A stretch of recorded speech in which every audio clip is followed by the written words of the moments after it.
So I will pour out my spirit to young and old, and they will see visions and dreams in the later days. It's very important as a body of Christ that we pay attention to the dreams and visions that the young and the old have been having. And I had a dream that represented, sadly, what might come. So, this Church of God the church is a bride, correct? So this bride in my dream was very sad in her wedding. She was crying as she walked down the aisle. It's as if I knew how she felt. She was very resistant to marry this husband, as if she was forced, almost like violently forced to marry this husband. And I feel like it was as if it can represent the church in the future being forced to conform to the world's view. Another interesting thing is that before I arrived, we had to drive to the location. And then the location looked very a fusion of a mosque, a Hindu palace, a church, a Catholic church. Like, it was a fusion. Like this, I knew somehow that this building was a fusion of all the religions, and the architecture represented that in my dream, and it was like red.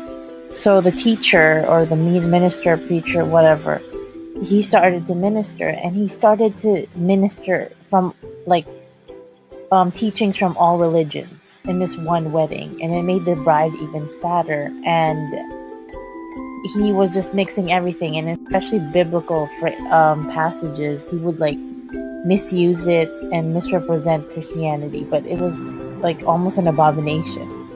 So I knew right away that it was deceptive. It was deceptive teaching, because we cannot have any other gods before Father. So this mixing of teaching doesn't obey that command. And in 1 Timothy, he writes that many will abandon the faith and then be deceived by the teachings of demons. So the enemy will try to encourage false teachers, like New Age agenda religion, which is very bad. And I feel like the world will easily accept this, but as Christians, we cannot conform to the world or love the world.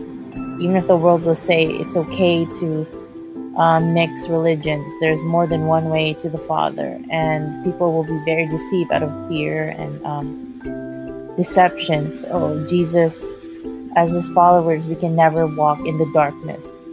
He reveals the truth to us.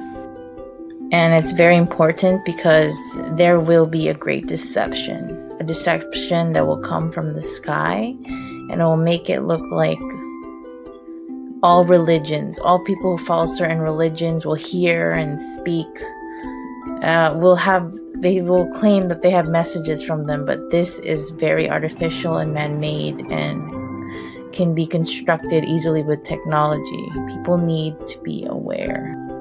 So somehow the bride, her marriage was not continued, or my dream it didn't. So the bride she died, and then it can represent the persecution that many Christians will face in the new hostility, the new enemy, and they will be killed for the sake of their faith. But she was resurrected later on, the first resurrection.